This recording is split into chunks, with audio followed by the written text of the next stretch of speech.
Owain Yeoman and Tim Kang aren't real cops, but they're TV police!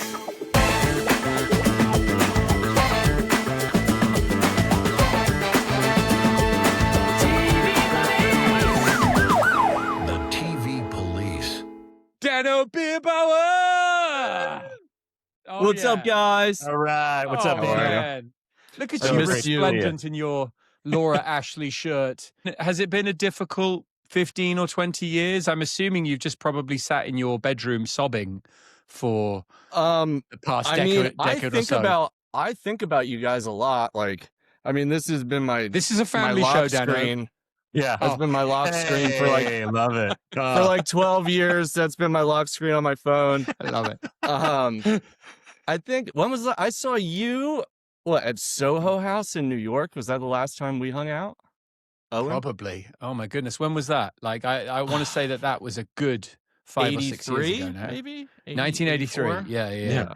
I was And about then 6 at the When time. Owen was 7. Yeah. Tim, did you come on to Too Old to Die Young? Was that when I saw you? I saw you randomly on something. You were wearing a suit, playing a grumpy cop. Oh, Mentalist? Was it the Mentalist?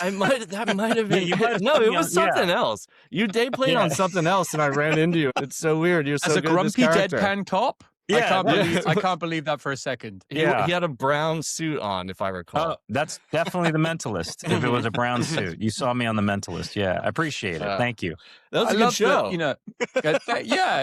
we might spend a bit of time talking about it today. He texted me that he'd watched the episode 3 times, which is the first 3 times he's ever watched The Mentalist. That actually is my lone episode that I've seen of The Mentalist, and it was excellent. Thank you. And I feel like, several years after the fact, it's good to have your endorsement. But I have to preface this by saying that Dano definitely was one of my favorite on-set presences during The Mentalist. Yes. Tell us a little bit, Dano, about your journey to The Mentalist and what exactly you did, because to this day, I still have no idea what you did. In fact, I'm wondering whether you just walked in off the street and, or won a competition or something. I was in Hawaii, and I got a phone call for an opportunity to come to LA on like a Wednesday.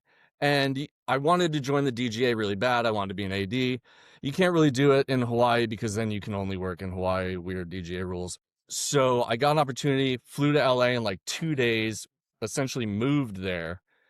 And then the opportunity didn't work out. So I was kind of scrambling. And then through a friend of a friend, I got an interview with Sarah Prisabella, who you've had on the podcast. She's As a guest, incredible. Love Sarah. And then her partner in crime, Barbara. Do you remember Barbara? I do, yeah. A lovely lady. So we had a lunch interview in Beverly Hills. And I don't think they liked me at first. I can't believe that. How did that lunch meeting How go? did they not? It was weird because I didn't know what I was doing at all. In Hawaii, I had worked on a few different projects. I didn't have a film background. And I was like a prop guy, and then I did a stint as a PA in the office and like a couple random other little things. So then I got the opportunity to interview with them. Oddly enough, they gave me a phone call and they were like, hey, you should come and we'll test you out. So I was like, oh, all right, this is great. I'm all jazzed. I roll up to Warner Brothers my first day. I'm blown away. I'm like, oh my God, this is crazy. I'm on a studio set. Because the ones in Kind of like how we all were when we rolled up that first day, Tim, that was kind of like when you rolled up every day on Mentalist. You were just like in awe of how awesome it never everything changed. was. Yeah. So Season 6, I was still like, oh my God. Yeah, it was great. So then all of these strange occurrences started happening. The weirdest thing that kind of locked me in and got me, I think, to stay on the show, besides Sarah, because she was my direct boss and she was rad, loved working for her. I reunited the creator of the show with his dead roommate writing partner that he thought was dead, but he's not. He's now not you dead. told me this story. You told me this story, That's but I phenomenal. thought, oh, it's just a. Yeah. I just What put it is down this? to Dano. I But haven't this is heard a yet. real. This is a real story about Bruno Heller. I'm from the East Coast, from New Jersey. I had told people back home I was working on this show called The Mentalist. One of my friends was like, I think my dad's friend wrote that show. I didn't really know any of the rules, like on set, things you weren't supposed to do. So I we just noticed. left. Yeah. So I just left set and went to the production office and went into Bruno Heller's office and was like, He just hey. walked in, sat down. Yeah, and I behind his didn't. desk. I didn't know you were supposed to schedule a meeting or anything. Sat on his I don't desk. think I took one meeting in Bruno's office. In I had a the- in few. the I had a 6.5 few. years. If you want me to introduce you, to Please, him. nice. if you could, Yeah. that would Yeah. be great. If you could hook some favors up, that would be awesome. So I went in and I was like, hey, this is gonna sound super crazy, and I know you don't know who I am, because I've been here for like 2 days. I think I know somebody that knows you. And he was like, what are you talking about? So I said, And who are you? yeah. Oh, totally. Yeah. I said, yeah, your roommate from college. So then he got like a little annoyed and was like, yeah, sorry, my roommate's dead. And I was like, oh, I don't think he's dead. It's I was like, I'm pretty sure it's my dead. friend's dad. And he has a very, very strange name, the roommate / writing partner. So when I said his name, he was like, wait, what? So I said, Right. yeah, do you want his phone number? So I gave the guy the phone number and reunited these long lost college roommate writing partners from back in the day. And he was pretty So out of the excited about that. Oh my gosh. That explains a lot, because when you told me that you had on-set immunity, having reunited Right. Bruno Right. with his dead college roommate, I was like, I'm going to chalk that one up to another Dano, I think. Yeah. So you managed to find a way of getting onto the set, and then came up with a great story to be able to ensnare the creator and ensure that you were able to stay on. Yeah. Give the listeners and the viewers at home just a quick overview as to sort of what your intended duties were and how far on a daily basis you diverted from that. Okay, so I was supposed to be a set production assistant. My duties were basically in the morning, I would come in, we would go over the day with Sarah, and then I would usually go to wardrobe, hair and makeup trailer and start getting the background ready and the stand-ins, and then go over what they're gonna do for the day. And then, just wait for everything to get set up. And then when we started shooting, we would work with the AD team in order to figure out like where to set the background, what the shots were. And then we basically would just direct all the people that didn't talk. Right. That was kind of our job. And then Tim would scream at us to get coffee and say, I will hit you if you don't, and things like that. A few of those times you had it coming, man. So Yeah, I did. you got to act right. I think The Mentalist was just this incredible thing, because everything after The Mentalist was nothing like that.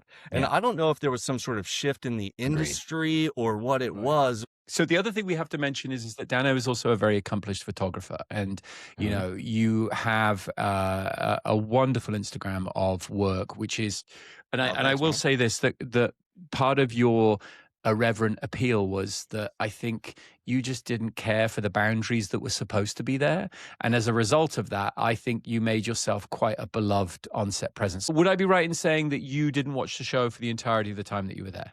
I mean, I was pretty tight with the creator, so Other than being, Yeah.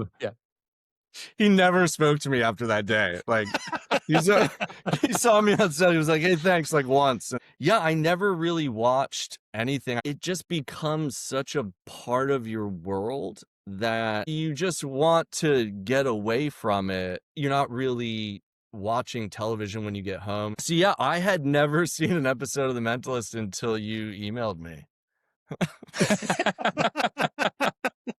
And you never felt that was a disadvantage being on the show? Like, I guess if the main job was to wrangle the background actors, right? Yeah. And to make sure that they did you ever feel like I should probably know what this show is about?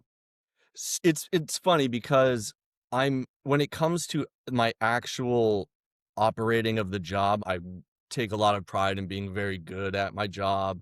And you are. Thanks, man. So I would read every word of every script, and then in the morning I would read front to back the sides, which, for those who don't know, it's the portion of the script that you're shooting that day. I would read that as soon as I got to set in the morning. So I knew to a T what was going on for the whole episode. Because I wanted to be good at my job. Yeah. And that said, I still wanted to make it fun. And I didn't really know any of the rules, which helped. So it was nice. I mean, since then, obviously, I've probably worked since Mentalist. I probably worked on 100 different projects. But yeah, that was like, little baby me in there. Well, it's interesting that you say that, because I think, we look back now and I think part of the fun and the familial relationship and the chemistry that was all there was born in the main part by the fact that this was a very, very early developmental bonding. Exactly. I mean, like, I think that Simon and Robin probably, certainly from the cast side, were the only ones with recognized, visible credits to that point. We were all very, very green and very, very new.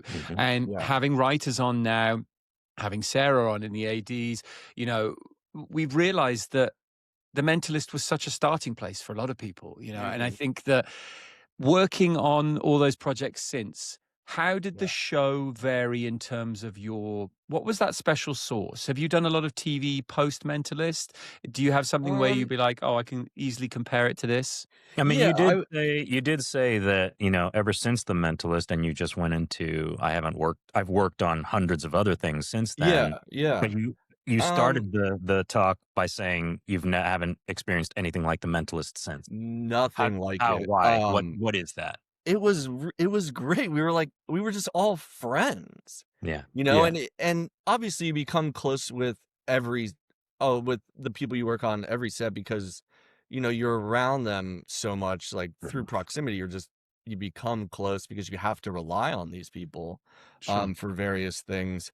But The Mentalist was different. It was, we all hung out. We all, like, set was kind of just like a crazy, party. I mean, we worked hard. We made a TV show, but every second there was off times. It was just fun and cool. And yeah, there was nothing really like that post. Sense. Yeah. I mean, there's definitely been some great sets. There's definitely been great projects. What was it, though? It's hard to pinpoint. I think we were more relaxed because we knew we weren't going to get in trouble for every single little thing. So we kind of took those freedoms and went a more fun, creative route and just made a cool TV show. And that's kind of all we were worried about. We've talked a lot to people about, how the special sauce of a certain group of people and the chemistry of a certain group of people. I think one of the major reasons why the show became a success was, to your point, we had a lot of fun doing it. And we enjoyed the people who were there. And that sounds like such a simple thing, but that's not always the case. Totally. And I think we came in, there were a great bunch of people in front of the camera, a great bunch of people behind the camera. And like you say, we were all united in just trying to make the best version of this show. I feel like this would be a good opportunity to bring Gigi in, who's standing with me, my dear wife, who's very excited to tell her Dano. This isn't fair. She's so much prettier than all of us put together. We're going to share an earphone like back in the day. What's up, Gigi? Hi, How are you, guys. lady? I've never been in a podcast before. Look at this. I know. Good to see you. It's great to see you, too. How's everything? How are the little cherubs? Great. And everything's amazing. He said you were coming on. I was so excited because I wanted to tell my Dano story. So when I first met Owen, we were like early dating. And the first time he ever took me to set, I'd never been to set before. I was super nervous. Like, I wanted to make a good impression. And I go to the Warner Brothers lots. So I show up and I'm like, oh my God, this is Stage 9. Huge. I was like, stage 14. Yeah. Oh, yeah. Across the street. I was like, this is huge. Look at all these people. Like, it's such a production. I've never seen it before. So I was like, oh, wow, this is so impressive. Super nervous. Then they call him on set. We come in. It's this huge stage, like sound stage, and there's like 300 people. And then Owen walks up. He's like, all right, I'll be right back. He goes in, you guys are all on stage. And then Dano comes up next to me and he's like, what's up? I'm Dano. I'm like, oh, nice to meet you. Like, hey, I'm Owen's girlfriend. And I'm standing there and like, they're all like, all right, quiet on set. And the whole place goes quiet. Like you could hear a pin drop. And then Dano drops a piece of metal something on the floor, and the whole crowd, all like 300 people, turn around and you point right at me. So Right at me. And I'm like, oh my God, no, it was no, hello. And then everyone goes back to like I wasn't getting in normal. trouble. Everyone goes back to doing their thing, and you go, all right, nice to meet you, and you leave. I'm like, what just happened? Wow. That is that. Which I feel like is a hilarious. wonderful metaphor for how you operated on set, Dano. It was just chaos that almost always gave way to laughter, but all in the spirit of getting things done. And, you know, if my wife was the collateral throwing damage on that people under day. the bus, throwing our guests Exactly. under the bus. Yeah. I mean, you weren't there all the time. Like, who cares? No, you might as well use me. Yeah. I totally get it. A lot of it was just for my own entertainment. Like, I probably did that just to make myself laugh. Oh, Like, you 100% yeah. did. But that's why everyone loves you. You're the best. Well, and I will say this, that in the 15 episodes that we've done to date, Dano, Gigi's never asked to be part of anyone else's just Dano. podcast. Yeah. So this is I feel the first time she actually deal. requested This is the first on-air time in my time. life. Yeah. Goodbye, everyone. See ya.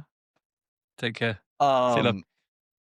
Yeah, I mean, I think that's why I got along well with Simon is, you know, he was pretty big at that time. You know, he had a big salary on that show. And I didn't know any better. So I just treated him like everybody else. And at first he was like, what are you doing? And then it kind of just like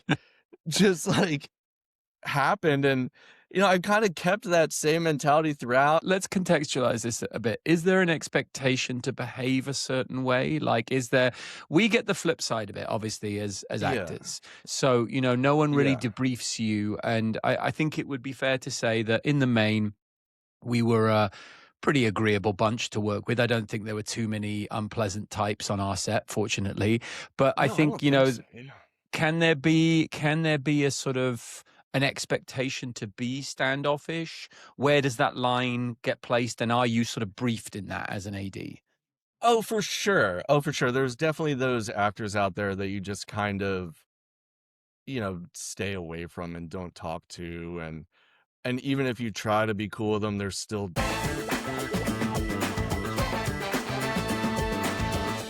I feel like we should talk about the show a little bit. Given that we're here and given The Mentalist, episode 16, Bloodshot, season 1. Yes. And given that you went to the trouble of watching it, I think it's only fair that we give it a good college try. Tim, would you like to kick us off with a quick summary of Bloodshot? Yeah, sure. Season 1, episode 16, Bloodshot, writer Gary Glassberg, directed by Chris Long. A car bomb in the CBI parking lot kills a prominent stockbroker, James Medina, and leaves Jane temporarily blind. The CBI team investigates Medina's old clients in search of suspects and finds that there are links also to Jane's past. The thing that I really noticed about this episode was, I mean, first of all, written by the dear Gary Glassberg, who sadly passed away. Gary was a wonderful writer, also someone who I felt especially fond of, and I think that this episode is a great tribute to that. He wrote very, very heavily for the Rigsby and Van Pelt storyline, so I always appreciated that. And obviously when you have the powerhouse of Gary and then obviously one of our big executive producers, Chris Long, directing, it makes for a really, really fun one. I thought this was an interesting episode because it started off with quite literally quite a bang. And, you know, the bomb, I thought, was we've talked about this in episodes past, you know, the tendency to, when you have a stunt, to allow the stunt people to really have at it, because there's nothing a stunt person likes more and a stunt coordinator likes more than a big explosion. And so then the opportunity becomes, well, how can we supersize that? And the opening explosion for this was so astronomical. And I had a few kind of, you know, logic query points, like the fact that he waited for the countdown to get to about 3 before he ran away. Yeah. And then decide, that to me was problem number 1. But there was definitely a really that just pissed you off, huh, Dano? You were I was find this yelling at my television. How weird was it for you watching the show, having been, on the show for a long time, knowing us? Mm-hmm. Was there any sort of disconnect? Was the show exactly what you expected it to be? Like, talk us through that. As a first-time viewer, I would love to know how it differs really from just reading it on the page. I always found shooting to just be almost like watching an episode, because you were just so ingrained in it and you saw the same things over and over and over again. Yes, we don't shoot in order, but you can piece it together because you do, the script that well. So it felt just like being there, and it was, to be fair, it was really nostalgic and fun to watch it. And it brought back like so many memories and all this cool stuff. And because that show is such a huge part of our lives, even outside of work. I mean, I was on the Mentalist softball team, and, and like, just, we used to hang out with other people. Yeah, it was just super fun. But yeah, it felt like just being back at Warner Brothers, stage 9, getting yelled at by Sarah for doing stupid stuff. I loved her.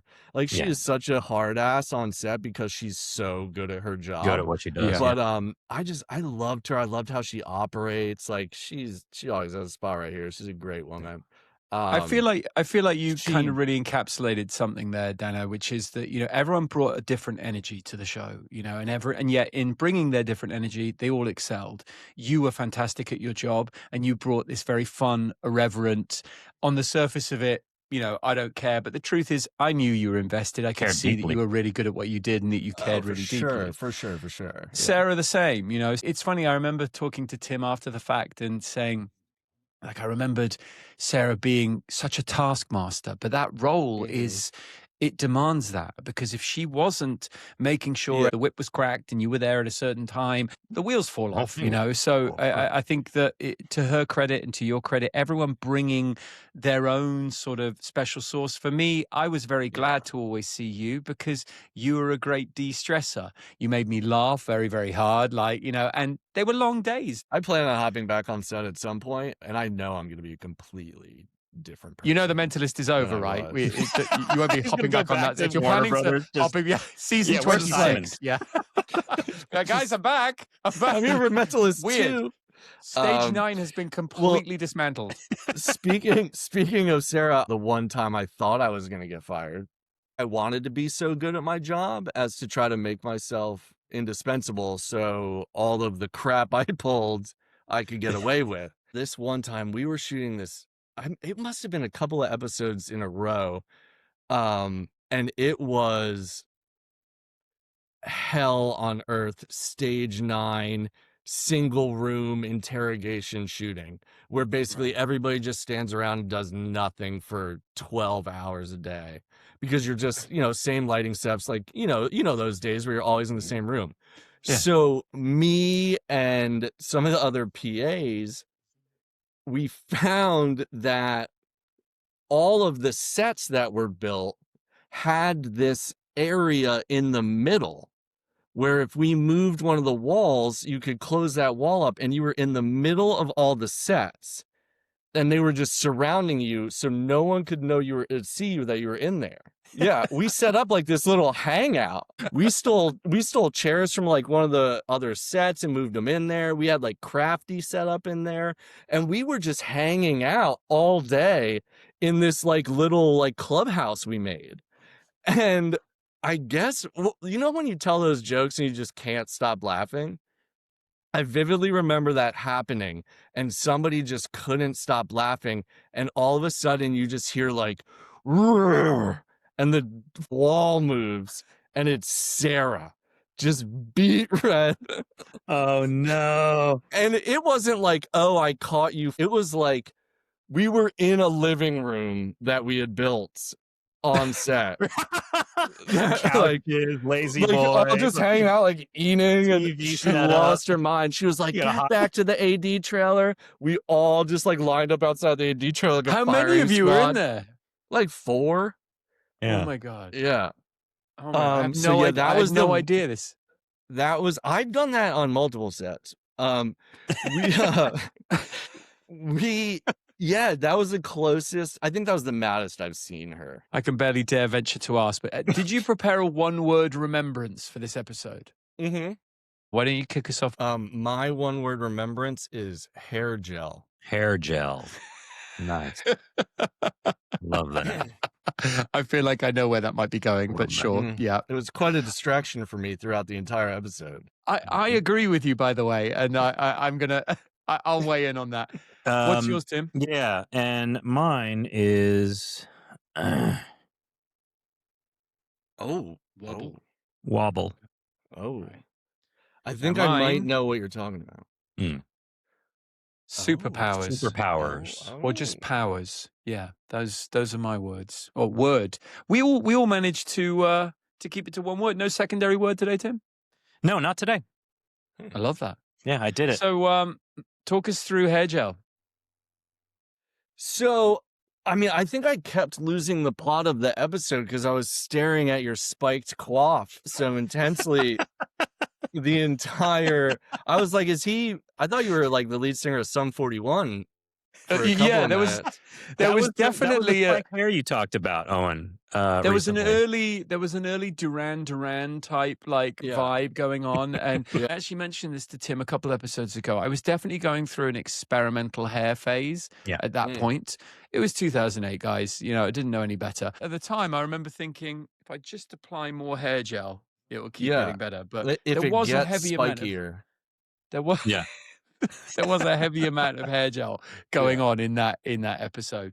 Oh man, my episode was my word superpowers was more because, you know, I think up until now we've seen Jane as being this sort of, or he's being established as being this almost superhuman character, and we talked about the challenge of, certainly in latter day TV heroes, not building up a character to be so impervious that he's no longer relatable.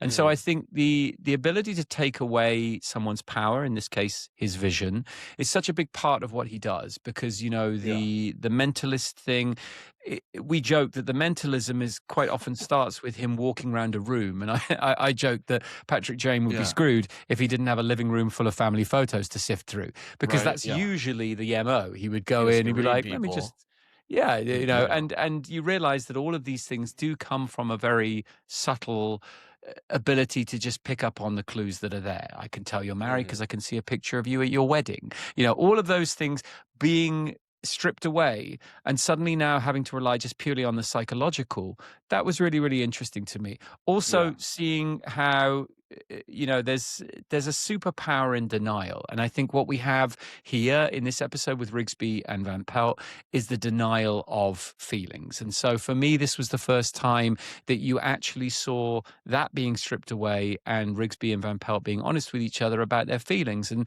so it was really, really fun for me to go right back to the start of that storyline and explore that and see what that was like with Amanda. Because it made me realize just how long we kept that relationship bubbling for. And we've talked about the, you know, the challenges of it, but I don't know if you would be able to keep the will they, won't they back and forth going these days over 5+ seasons, 23 episodes per season. I think the attention spans of people are just too short these days. They want that instant gratification of show me from beginning to end in 5 minutes. You know? So I don't think people are willing enough to become invested. You know, I think that's why a lot of the episodics are just standalone episodes these days.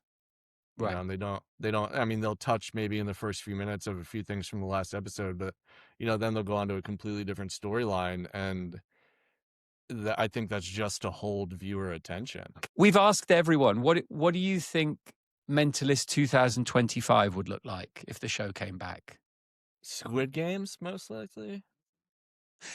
It's like a Like a weird Squid Games where Simon wins. You know how it was very almost jazzy with the music and the low talking, you know, the Jane monotone, the Cho monotone, however it is you act, Owen. And I think that might need to be spiced up a little bit. I don't think people would be receptive of those characters these days, but you could probably get away with a similar show format because you have all those like Chicago shows that are similar, or you could just get artsy with it, you know, have like Nicholas Winding Refn direct an episode or something like that, you know, and just get crazy.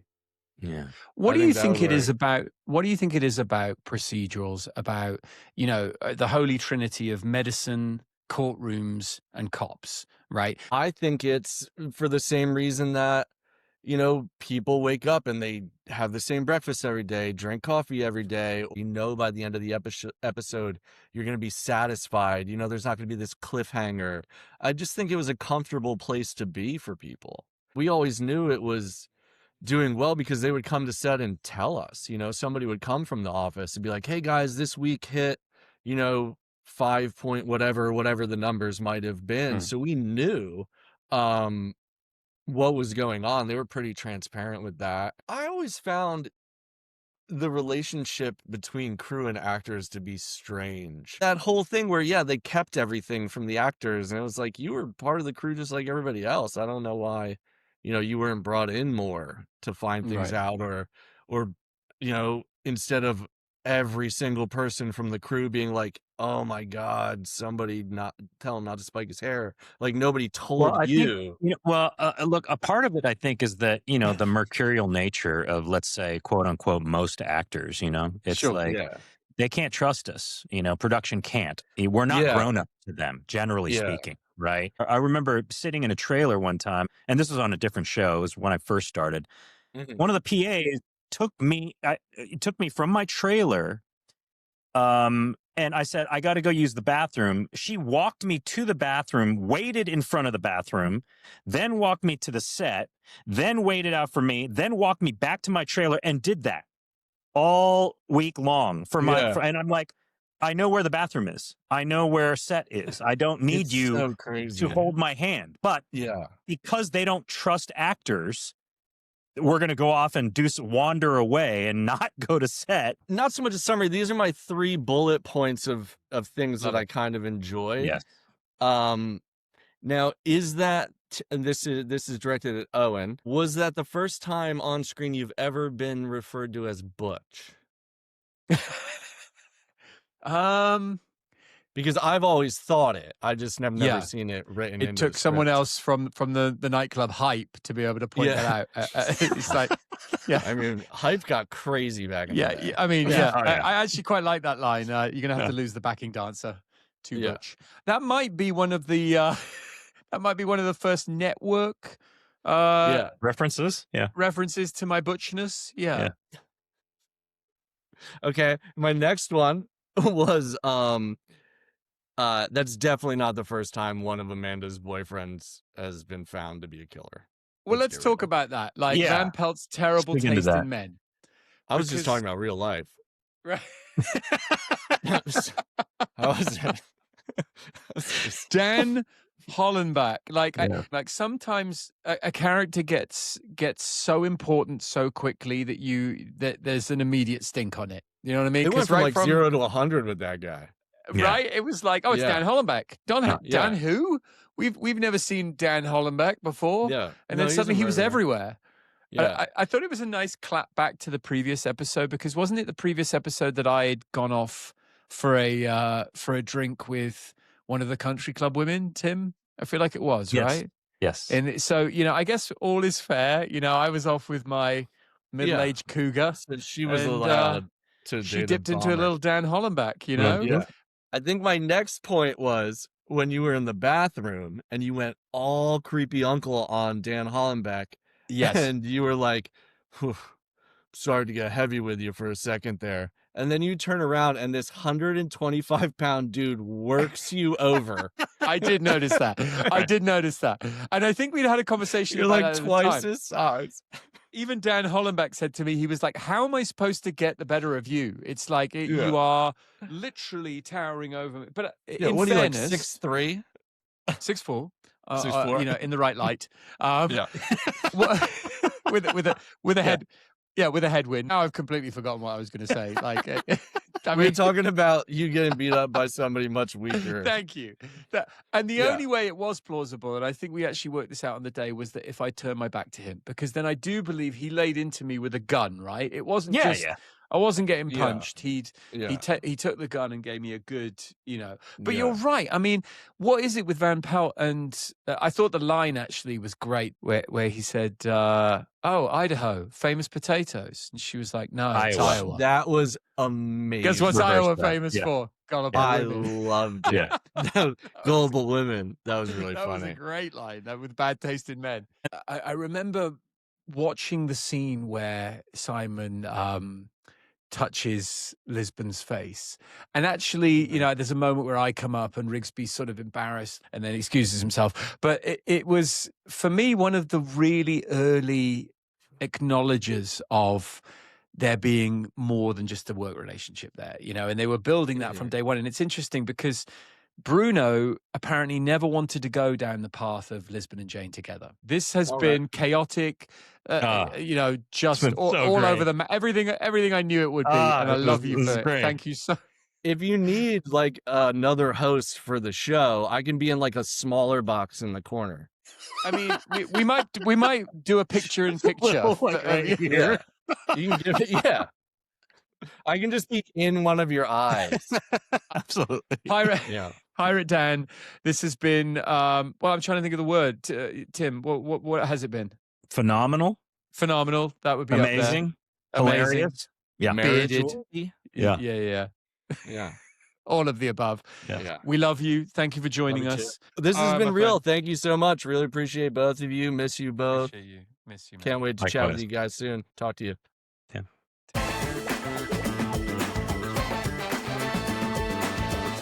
Back in the studio. So we want to say a big thank you to Dano, who is just mellifluous in every way. Yes. And we were pushing up against time.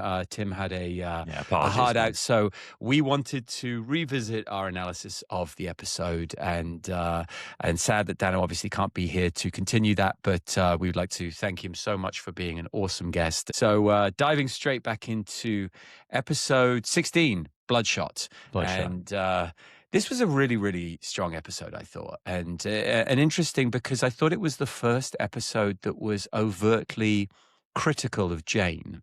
What do you think about that hot take? Because I tell you why.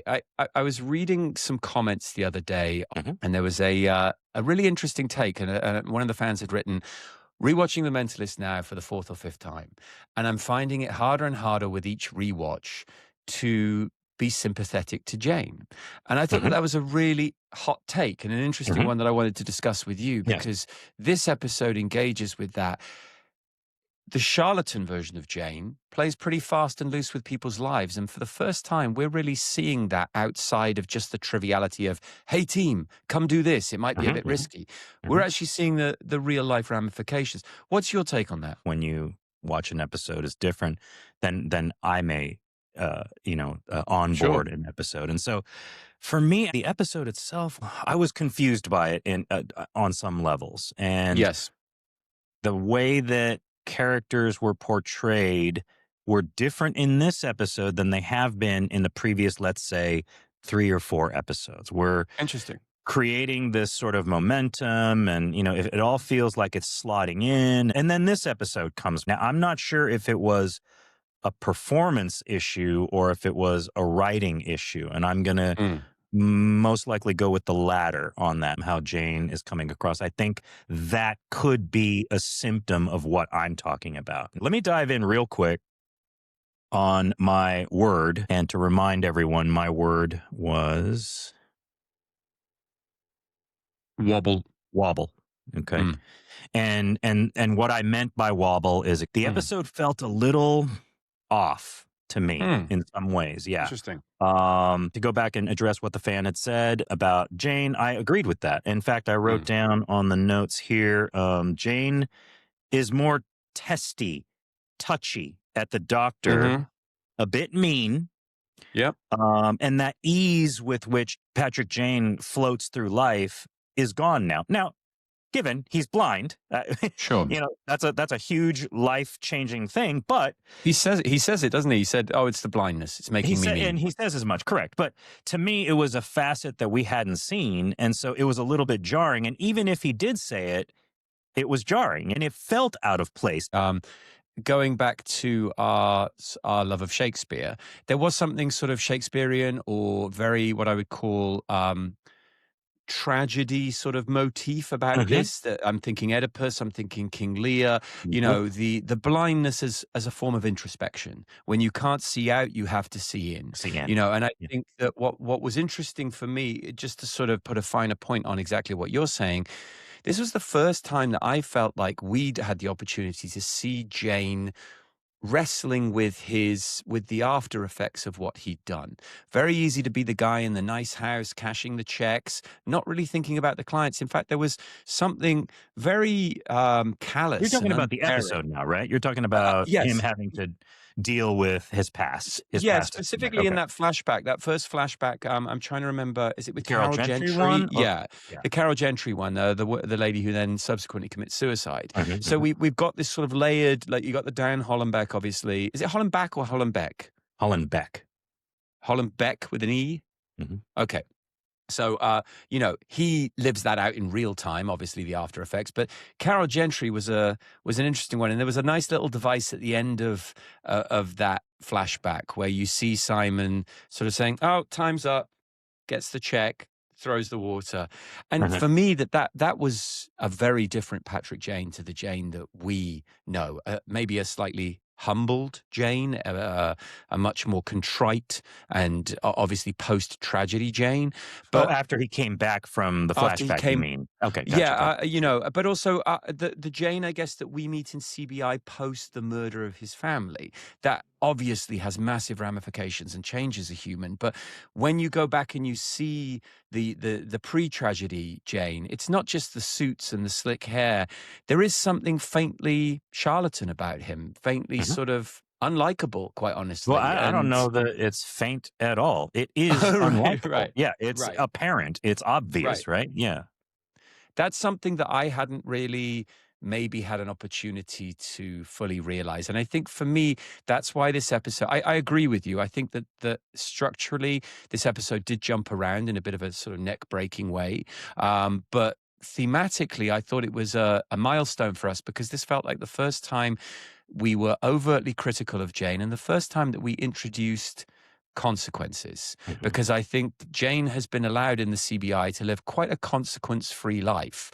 He's every time he faces up with authority, a joke and a hip and a hop and a skip, and he's out the door again. And he's gone. Yeah, I mean, I think for me, my quick take on it was, maybe it was in execution. Maybe that's what it is. It's just and my word to go back to it is wobble. It felt wobbly.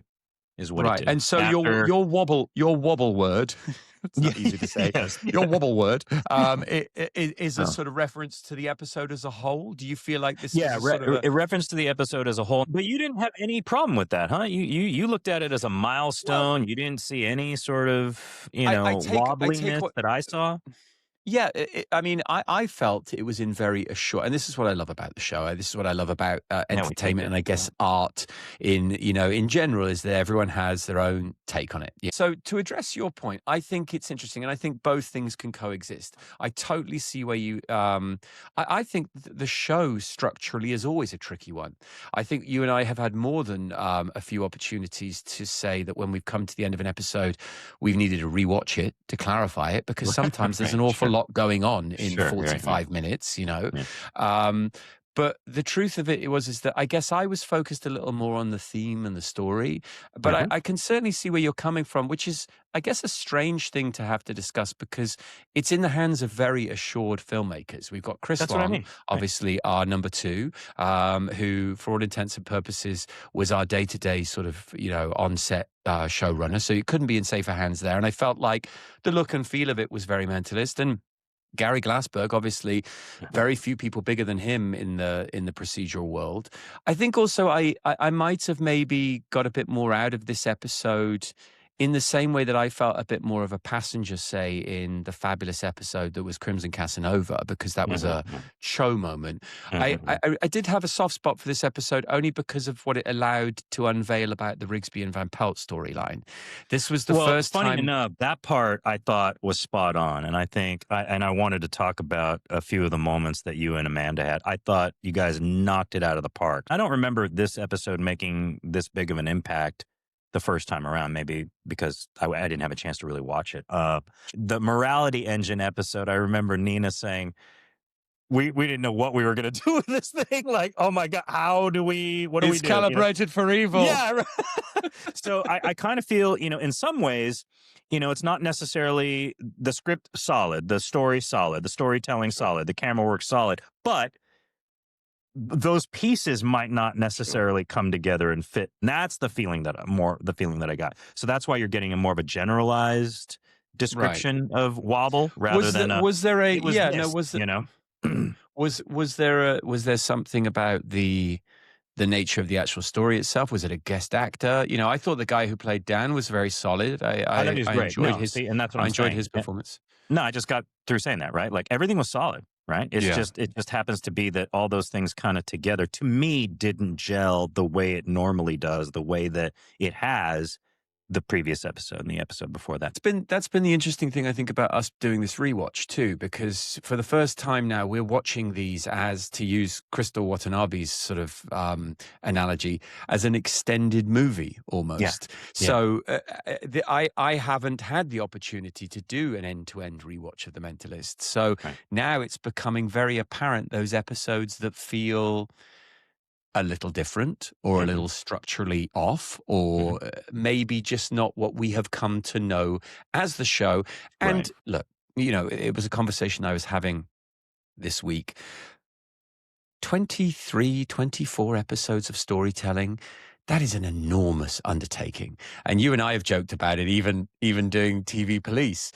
It's a marathon. It's yeah. It's a marathon. And there's a reason why, aside from all the economics of it all, that, network television and streaming is now treading down the far more what I call the European BBC-style path. A season now typically is 6 to 8 episodes. If you're on network, maybe, and you're a hit, 16 to 19. And so inevitably, I feel like however good the ingredients, after a while you are going to have certain episodes that just pull ahead and feel stronger. I think it's they can't all be absolute bangers like we make every week on the TV Police. There's very few people can do that, Tim, and we're in a very, very small, we're lucky enough to we're like rarefied air here. It's the gift that keeps on giving. So but I totally take your point. Let's chat then, as we both touched on it, about the Van Pelt and Rigsby. I was just going to say, let me open that up real quick. I have to say, I'll show the love side because it seems appropriate for this conversation. I loved the tea making scene with you, and it was so great, and it was just flawlessly executed. I mean, and I even wrote this down because it was so great. It's the rule of thirds in comedy, and you nailed it. So number one was what was it? Milk first.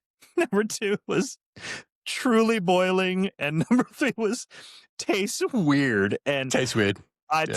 You taste weird, and you repeating his words was the cap. I rewound that scene, that segment, like 4 or 5 times. Laughed every time. It was so flawlessly done, my friend. It was so funny. Yeah, that's so funny. And then I found the meta sort of implications of that scene very funny too. We had an Australian and a Brit, both playing Americans, both doing something very uniquely British. Making tea. And I also had slight issue with some of the recommendations, because tea obviously is a very personal thing. Now, I think if you ask any Brit, there is an etiquette to, I think, the perfect cup of tea. And it definitely does not involve the milk first. I'll tell you that right out the gate. Because for me, and I'm not saying this is definitive, this is just me before I open up a whole can of whoop-ass and people come at me, they're like, no, milk first. But I truly believe that the perfect cup of tea, first you steep the tea. For me, the milk comes after for the very simple reason that if you're making an Earl Grey or a black tea, you need to know how much milk to add to balance the strength of it.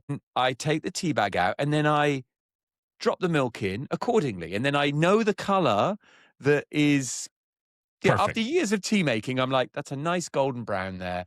So there were so many things that, and I remember registering that on the day as well. I was like, is the tea boiled? I was like, oh, well, that's going to be a stinking cup of tea. And you put the milk in first. Maybe Jane likes a terrible, terrible cup of tea. It's possible, but he's so particular about things. Ruined cup of tea is what he's into, you know? You don't know. I really did have so many questions about that scene and the method. So maybe people will write in the comments below, how do you like your tea made? But I love that we own the same variable temperature kettle. Yeah, that's hilarious. No, you gotta have it. You gotta have it. It's key. Sorry, I totally no, not at all. And then we're gonna, but to conversely to Rigsby's trying to appease Jane's tea habit and trying to do him a favor. Conversely, Van Pelt is going the other direction and setting Jane straight. And I loved how Amanda calibrated that performance. She didn't come off as mean. She stood her ground, and a part of Van Pelt that we had never seen before, because up until this time, she's the very amenable, very team-oriented. What was the phrase? You gotta go along to get along, right? In this episode, she set Jane straight in a very firm way that was still Van Pelt, but showed that, you know, don't screw around. And it touched a real nerve, and I agree with you. I loved Rigsby confronting Dan Hollenbeck. Oh, sure. In the bathroom. That was a side of Rigsby and much the same way. Rigsby is a lovable teddy bear, you know, we love watching his antics with Van Pelt, and, you know, it's very endearing. But him confronting Hollenbeck in the bathroom, again, it was serious business. It was a side of it. I was like, oh, shoot, okay, wow. All right. And I think both, thank you, the characters both written and the characters performed, is that everyone has a duality. You play the heavy real good, Owen. I don't know why you don't play it more. Well, I do play it because I've seen you for 7 years playing the non-heavy, the lovable. You know what I mean? Like, well, it's interesting because you're excellent at it. Thank you for saying that. I've spent I guess the sort of the majority of my career shying away from that because it is the more obvious choice. I'm 6'4", 200 something pounds. Well, that's what I figured. It's easy for me to have presence and have, you know.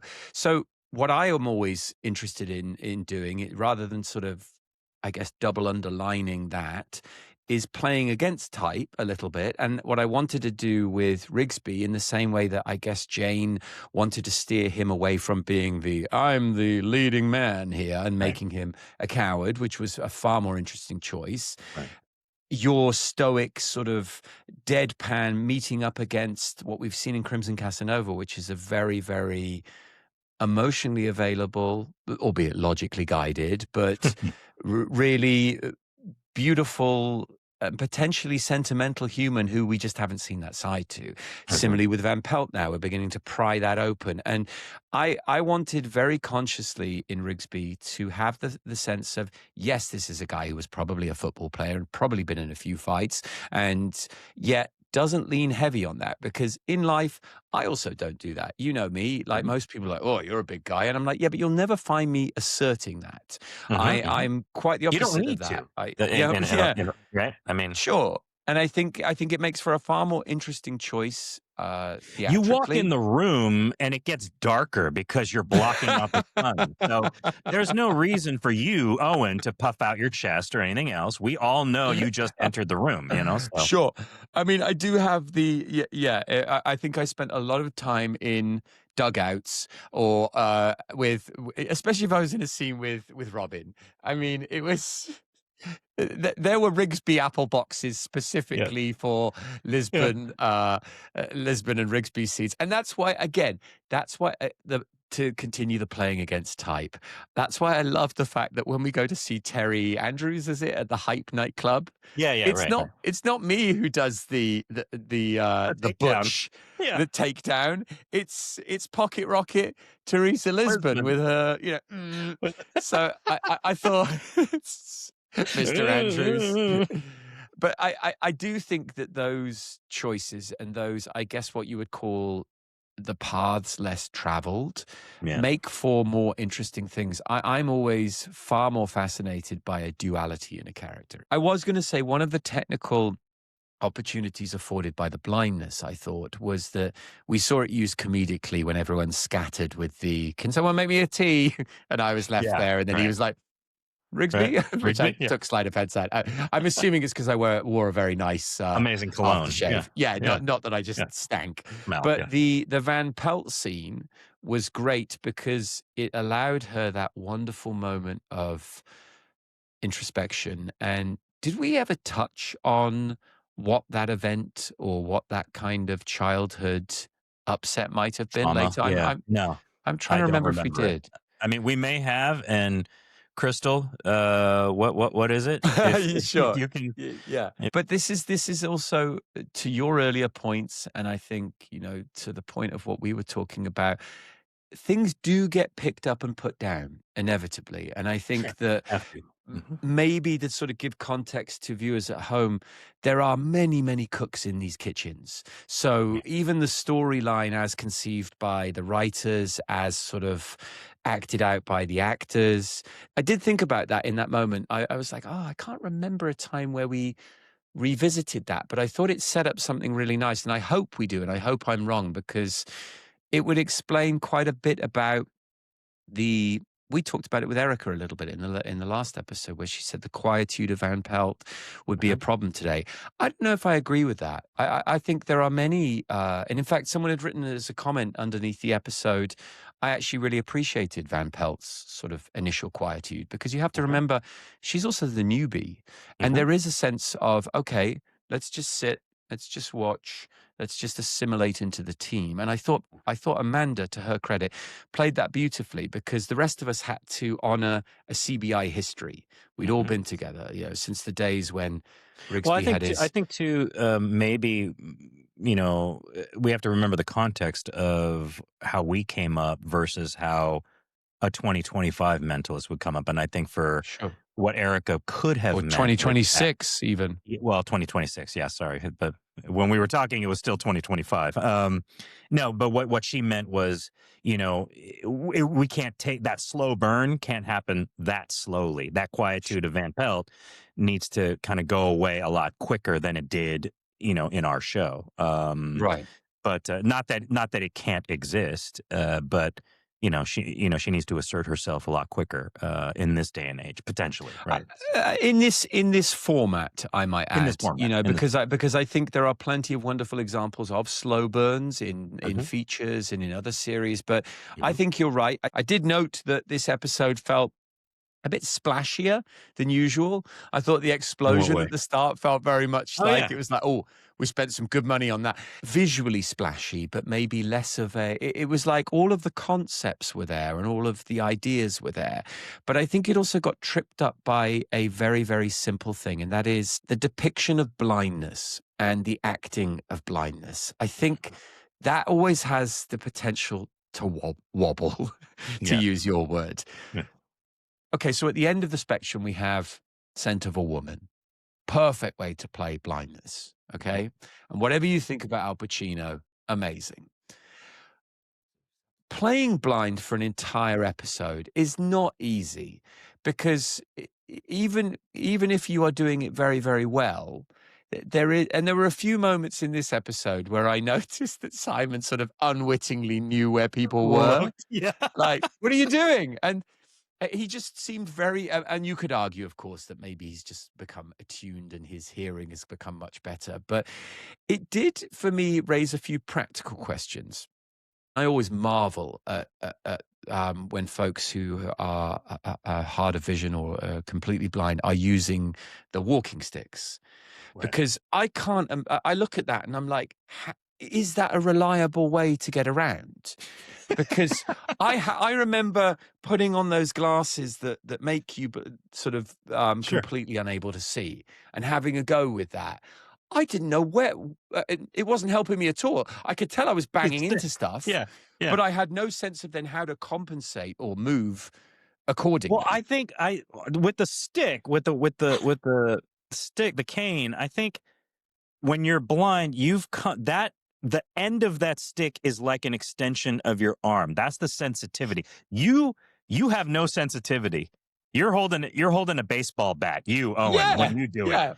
When I do it, I'm holding a baseball bat. But when a blind person is holding it, I feel like it's a fine-tuned instrument so that when they touch it, they go, I'm exactly 2 feet from that thing, and they can walk around it, right? It becomes and you've just sort of assured my point, which is that surely that kind of attuning and that fine instrumental approach, that takes a while to learn. To learn, so right? Jane's come out of hospital, and the next day he's a dab hand with the walking stick. I'm like, wait a second, that to me is a little bit of a stretch. There should have been a lot more running into walls and hitting stuff. I mean, a lot more of that. Maybe it was a cheap gag, but if we're gonna go with and look, just as a reminder, my word was obviously powers or superpowers, but this was it was a useful device, and I feel that if, to your point, if this episode was a stumble or a wobble, it was because it felt like it had committed very, very wholeheartedly to this idea of, okay, this episode is going to be the episode where we show Jane robbed of some of his omnipotence. And I appreciated that. As a viewer, I was like, okay, how many episodes can we keep playing the beat of, okay, we'll go along with these shenanigans, and it's not like they haven't had real consequences. So for me, I guess it was a sort of a bit of a mea culpa, where the writers were like, we know we've shown him be this for too long.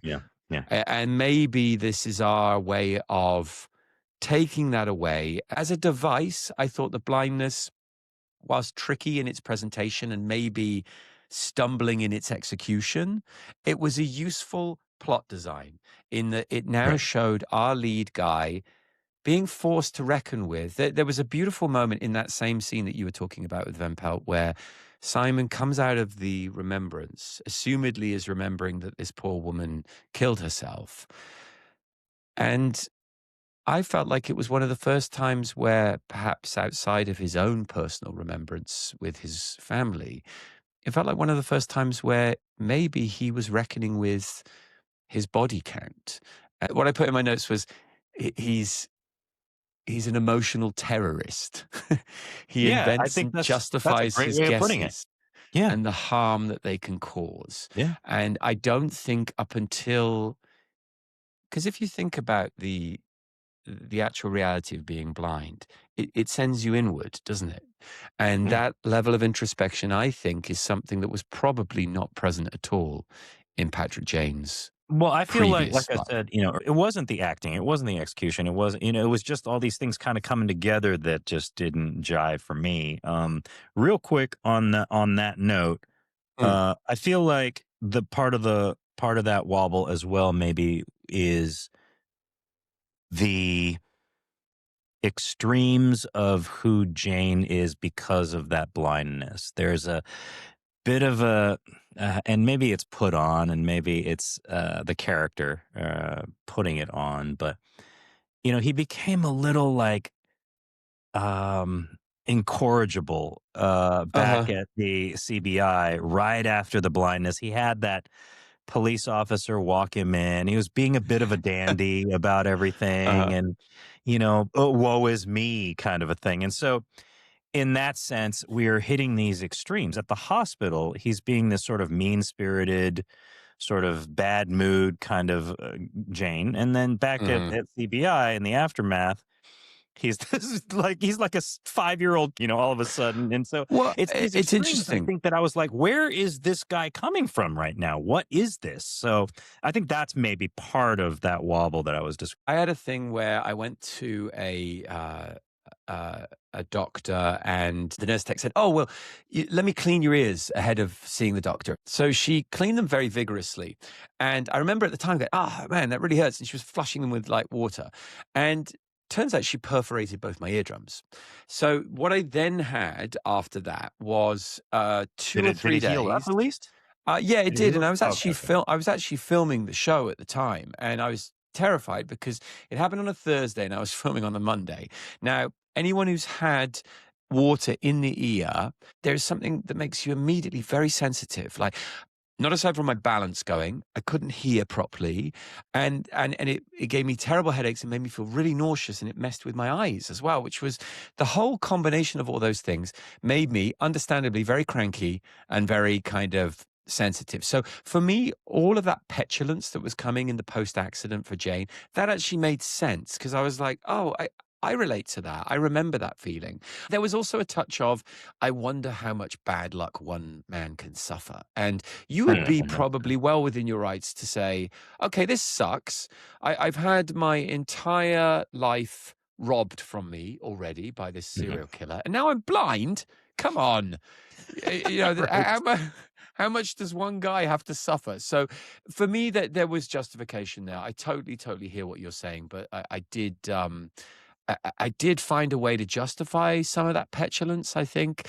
For me, I think some of my objections were more technical. And to Dano's point, I think Simon enjoyed playing with that too.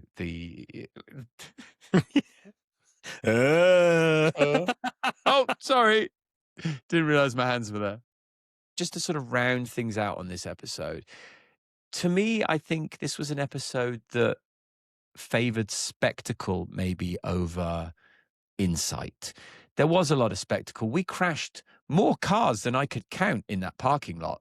That kind I of think we were playing with that again. I think we were kind of dabbling with, is this the kind of show we want to be? Sure. Is this do we want more explosions? But this is our first go at that. And well, we're also right for better at that, or worse, right? We're right at that inflection point of the series now where we know we've got a back nine. We've been picked up for the series. There's a little bit of money.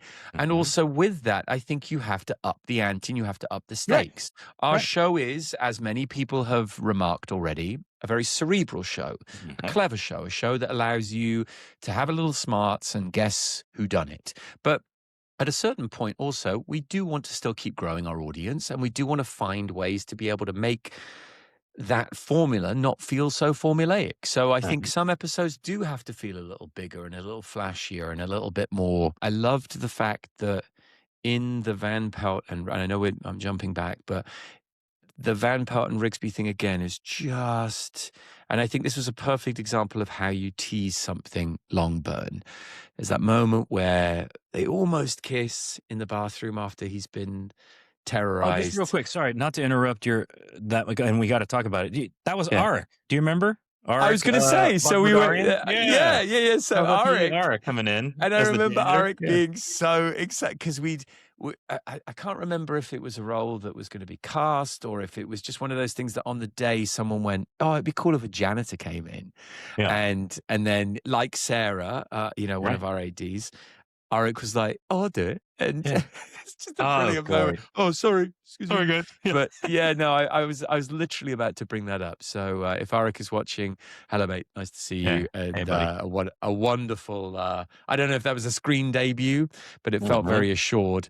And I totally bought him as a janitor going about his business. Talking about that moment. For me, it was because we had obviously spent the last couple of episodes trying to divert Rigsby into his cougar phase, and I understand all of the ways that they're doing that, but it was nice that even in that moment where they've been through everything, Rigsby got beaten down, almost died, they come together and you still didn't quite get the satisfaction of the kiss that might have, because we have to stretch that out, because at that point we already know we're going season 2 and beyond, maybe, so you can't really get them together at that point. And I think that is a That's a very delicate balancing act, and one that I have to salute the writers on, because I think that there is tremendous pressure. Yeah. And I think that to Bruno's credit, he was a wonderful and very patient showrunner who was able to meter out exactly when and at what time. And I think that that's a tremendous skill that really does make for a hit show. If you look back at any great series, the timing and the major beats in the stories that they allow them to unfold, those things are almost always on point in a show that is very memorable and very established. Do you agree with that?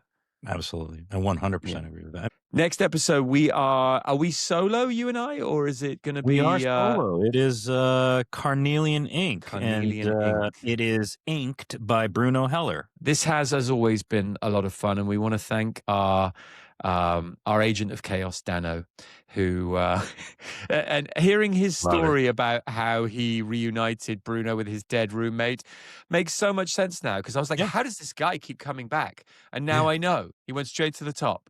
But we love that guy. That's how you do it. That's how you do it, everybody. That's how you do it. This has been, as always, an absolute joy.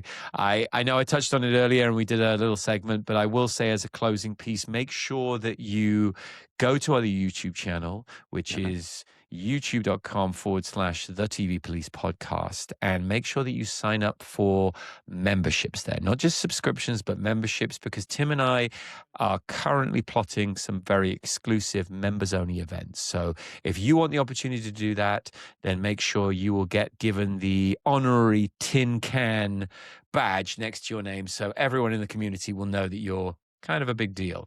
But do look out for that. And obviously, as I've already mentioned, TV Police merch store, tvpolice.com. Head there and rock your merch with pride to show love for, obviously, what is your favorite podcast, The TV Police.